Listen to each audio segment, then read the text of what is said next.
Responde en el periódico creo yo que como a los 2 días y dice que va a entablar o que ya entabló acciones legales, pero lo cierto es que dijo un montón de cosas que aparentemente son verdades que nadie se atreve a decir. Pero justamente a eso es a lo que voy, es decir, los guatemaltecos pasaron la semana anterior hablando más sobre estos videos escandalosos que sobre el problema de fondo. ¿Verdad? Porque al final de cuentas, si este señor de manera deshonesta hace estas situaciones, pues eso quedará en él, en su dignidad, en su vida privada, en su vida familiar, pero lo que no queda es el tema del interés del ICS, ¿verdad? Entonces es importante regresar al problema que da origen a esto y es al si era constitucional o no tomar el ICS, ¿verdad? Eso hay que dilucidarlo ahí. Pero sí fue evidente que fue una cortina de humo muy a la ultranza de la vieja escuelita militar de los años 80, de aprovechar este tipo de situaciones como distractores sin importar la bajeza de lo que implica una situación de como por ejemplo, ¿qué es, perdón por mi terminología, pero algo así hay que entenderlo, qué es menos peor o qué es más censurado? Lo que dice José Rubén Zamora en 10 o 15 páginas del periódico que están viendo pinceladas ustedes en este momento, amigos oyentes, en la pantalla, o el escándalo de que el señor Mayén, si lo volvemos a poner algo de ese video en pantalla, esté teniendo este tipo de actitudes que no son para nada éticas ni profesionales. Por eso yo creo que lo importante aquí es, bueno, ese video, ese escándalo es reprochable, ¿verdad? Y dejémoslo a un lado, centrémonos en el tema nuevamente del Instituto Guatemalteco del ICS, qué sucedió, qué va a pasar, hacia dónde vamos ahí. En ese marco es cuestionable, es una cuestión de filtración de información privada, puede catalogarse de espionaje, como decía, a la antigua escuelita militar de los años 80, eso es preocupante porque así empezamos. ¿Régimen militar instaurándose? Yo lo que creo que son prácticas anteriores y lo peor es que justamente como se señalaba ayer en un medio de comunicación está creciendo el rumor de que fue editado en las instalaciones de la Secretaría de Comunicación de la Presidencia de la República. ¿Ese puede ser un delito? Nosotros vamos a... Mire, es que mucha de la gente que está en la Secretaría de Comunicación de la Presidencia de la República, dirigida por el señor Francisco Cuevas, al igual que la gente que estaba en la TGW, al igual que la gente que está en el Diario de Centroamérica, eran los encargados de las campañas de difamación y de guerra sucia en la época de la campaña electoral por parte del Partido Patriota, al igual que el señor Masaya, que está en el Parlamento Centroamericano. Entonces todos los conocemos, la calidad de gente, la calaña de gente que son esta nosotros vamos a averiguar. Y si encontramos alguna relación de estas personas con esta filtración de este video, pues vamos a tener que actuar enérgicamente en los tribunales. Pero seguidamente a esta situación, a este video y todo, justamente se estaba dando la publicación de un suplemento de alrededor de 10, 12 páginas en el diario El Periódico, en el que hay acusaciones muy fuertes en contra de la vicepresidenta de la República, acusaciones que básicamente lo que llevan es a cuestionar el enriquecimiento paulatino que ha tenido la vicepresidenta Roxana Valdetti en los últimos años, que entonces hace una cronología más bien de cómo, cuáles eran los orígenes de la vicepresidenta en la colonia 1 de Julio. Que no es pecado. Que no es pecado. Que el origen sencillo de cualquier persona no es pecado. Así es, ¿verdad? Y que posteriormente ahora ya hace un recorrido cronológico, habla que ella para el año 2003 incluso estaba arraigada por incumplimiento de pago de una casa y de un vehículo ahí específicamente, pero que hoy, 7, 8 años después, pues tiene una casa... tiene varias. En el puerto, valorada en más de $500,000, tiene una casa en carretera El Salvador. Hay una acusación de una diputada del Congreso en el que también tiene un helicóptero, que tiene una finca en Tecpan, que tiene caballos pura sangre, y entonces empieza a verse si este nuevo estatus económico de la vicepresidenta es acorde con sus ingresos. con los ingresos que ella ha tenido durante los últimos. Esta situación se da, pasa esta cuestión, la vicepresidenta sale aclarando y diciendo de que ella pues es empresaria y que ha acumulado esto lícitamente. Esto se tiene que dirimir en otro espacio. Se debiese quedar así porque es la vicepresidenta y no revolver más la porquería que apesta, mira, o hay que investigar a fondo. La vicepresidenta, cuando sale explicando, hay una situación que también llama la atención y dice ella y señala de que las cuentas de su hijo fueron hackeadas porque 2 páginas del reportaje están dedicadas a fotos del hijo de la vicepresidenta en diferentes partes del mundo, y entonces de dónde ha sacado los recursos para estos viajes.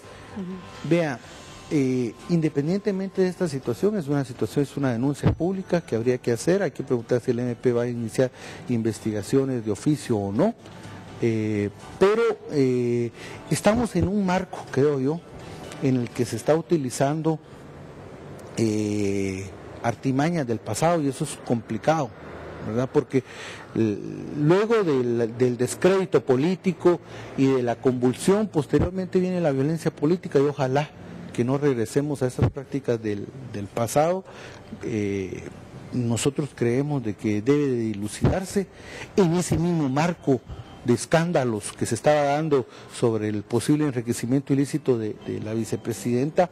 También surge el tema de las acusaciones de genocidio que hacen en contra del presidente de la República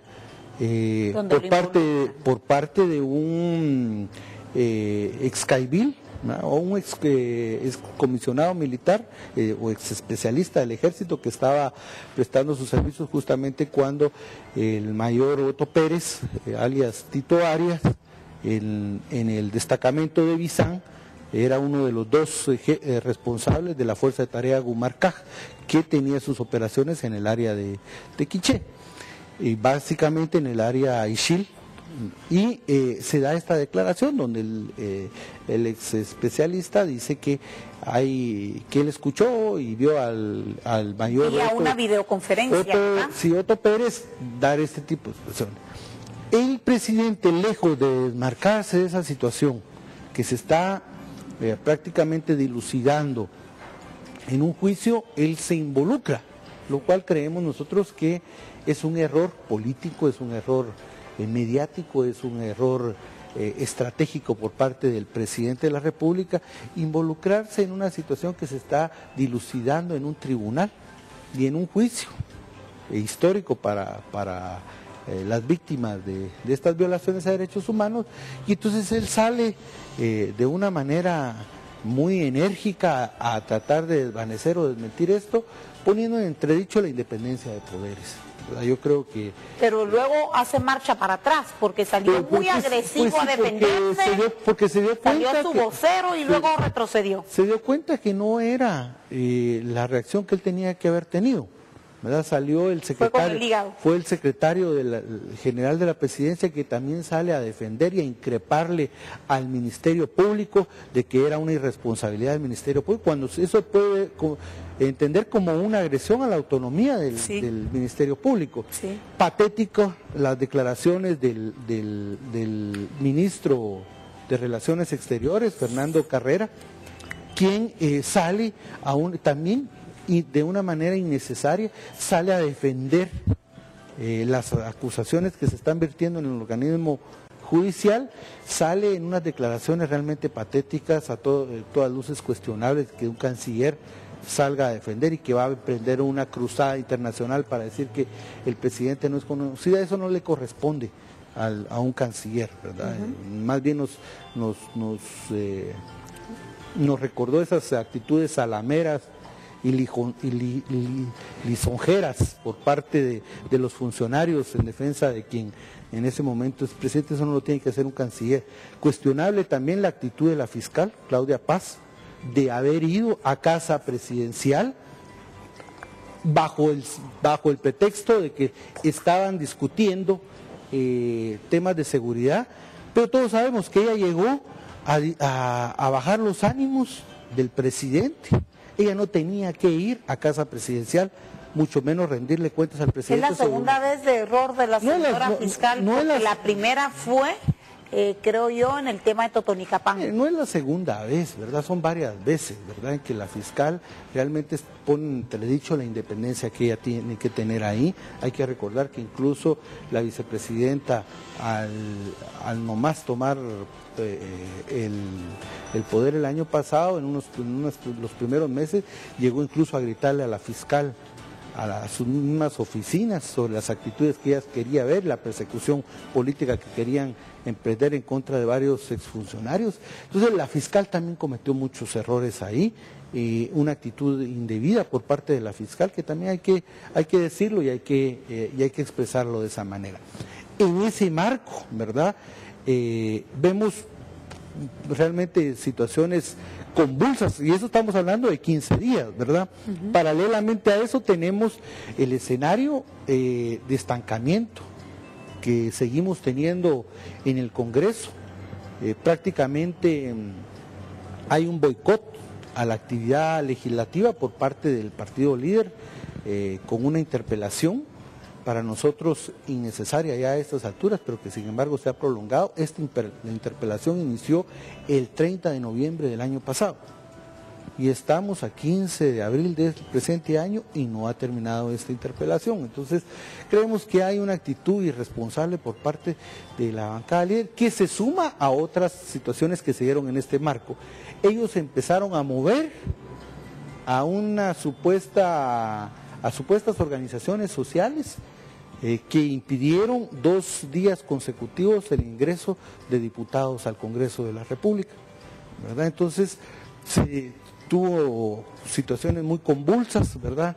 Muy complicadas. En ese marco también se dio los acontecimientos, saqueos de los desalojos de los vendedores de las áreas del Parque Central y del Mercado Central por parte de la Policía Municipal de Tránsito, es decir, generando mucha convulsión en los alrededores del Congreso, que impidió que se pudiera entrar a conocer y legislar. En ese mismo marco de lo que ha ocurrido estos 15 días, se dan los hechos estos lamentables en la mina San Rafael, ¿verdad? En el que la gente, por querer expresar su derecho a oponerse a una explotación minera, pues es reprimida por las fuerzas de seguridad en plena defensa de los intereses de la minera, de una manera indebida.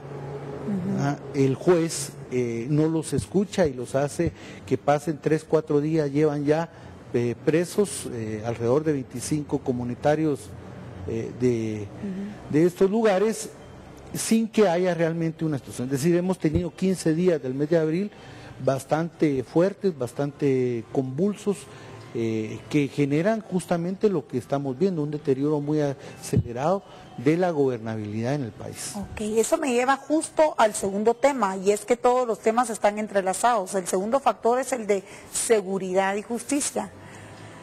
Ya llevamos 2 meses y el vil asesinato de la licenciada Lea de León pues sigue sin esclarecerse. Hay muchas hipótesis, el caso está en reserva.